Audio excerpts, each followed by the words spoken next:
আমার কথা শোনো, ঠিক আছে? হ্যাঁ পাঙ্গা কিন্তু সবার লাগে না, বুঝছো?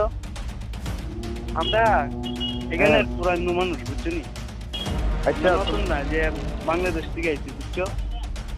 আরে তুমি আমার দমকাই না কেটা হ্যাঁ তাহলে তোমরা দিন আগে একটা নিউজ হয়েছিল, হ্যাঁ, দিগেন্দ্র দাস তাই নিয়ে বাংলাদেশি গুয়া, হ্যাঁ, নিউজ পেপারে দেওয়া হয়েছিল। তো ওইটা ব্যাপারে কি কইবা? দাদা অনেকটা কইতাম আমরা তো আইসি বিপদে হইল, হ্যাঁ, কারণ এখানে পরিস্থিতি তো অনেক খারাপ। এটা লিয়ে আইসি বললাম। কবে আইছো তোমরা? আইসি মনে হয় 5 মাস। 5 মাস হইব। অনেকে কইতাছে তাই না, তো অনেক আগের থেকে আসলো মনে 20-25 একবার, কিন্তু আচ্ছা ওই যে মাইজা একবার গন্ডগোল হয়েছিল না, তখন আমরা গেছো গা। তো তাই নিয়ে কইতেছে তাই নিয়ে কি কি কাগজ জানি আছে কয়, তো এই ঘটনাটা তুলে তাহলে সত্য তাই না যে মানে বাংলাদেশ থেকে আইছে? এটা ঠিক আছে আইসে, কিন্তু চাবো বেরিয়ে আইসি। আচ্ছা আচ্ছা আচ্ছা,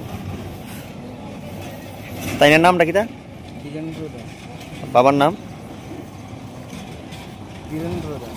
ধীরেন্দ্র দাস। ওখানে বর্তমানে আছে কোন জায়গাতে? এখন বর্তমানে তো আছে মনে হয়, কিন্তু মনে হয় না।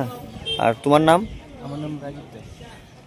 তাই না কি হয় তোমার? ওই দিগেন্দ্র দাস যে বাবু। আপনার বাবা, তোমার মানে আপনার ফাদার। ঠিক আছে।